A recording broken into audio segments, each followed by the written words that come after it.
Welcome back. Health scares among illegals surging the border continue to grow.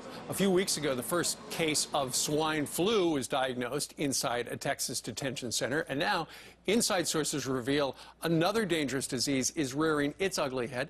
Todd Starnes, author of God Bless America, joins us right now with exclusive information. He joins us from Dallas. Good morning to you, Todd.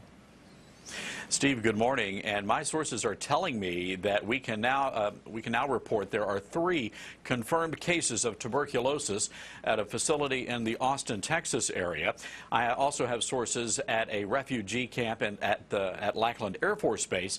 And Steve, the nurses there, some of my sources inside that facility say that it is far worse there. They're telling me at least 4 teenagers are infected with tuberculosis, and that number may in fact be growing.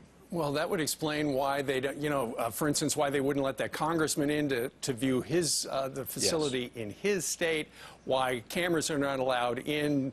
One of the big questions, though, Todd, is if there's tuberculosis, and that's nothing to mess around with, whether or not it's whether or not it is drug-resistant TB, that's critical.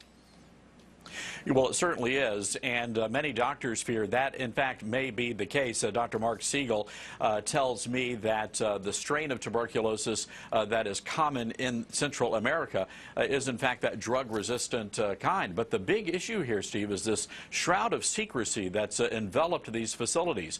HHS refuses to really go in depth and tell us exactly what is happening. I can tell you right now that many of my sources say they've been threatened. They say that if they speak out, if they speak to the media, they can lose their jobs. They also face arrest.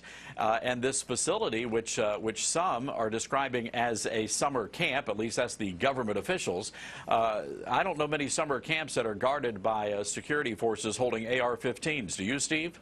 No, and if there was TB at a summer camp, they'd probably close that camp down.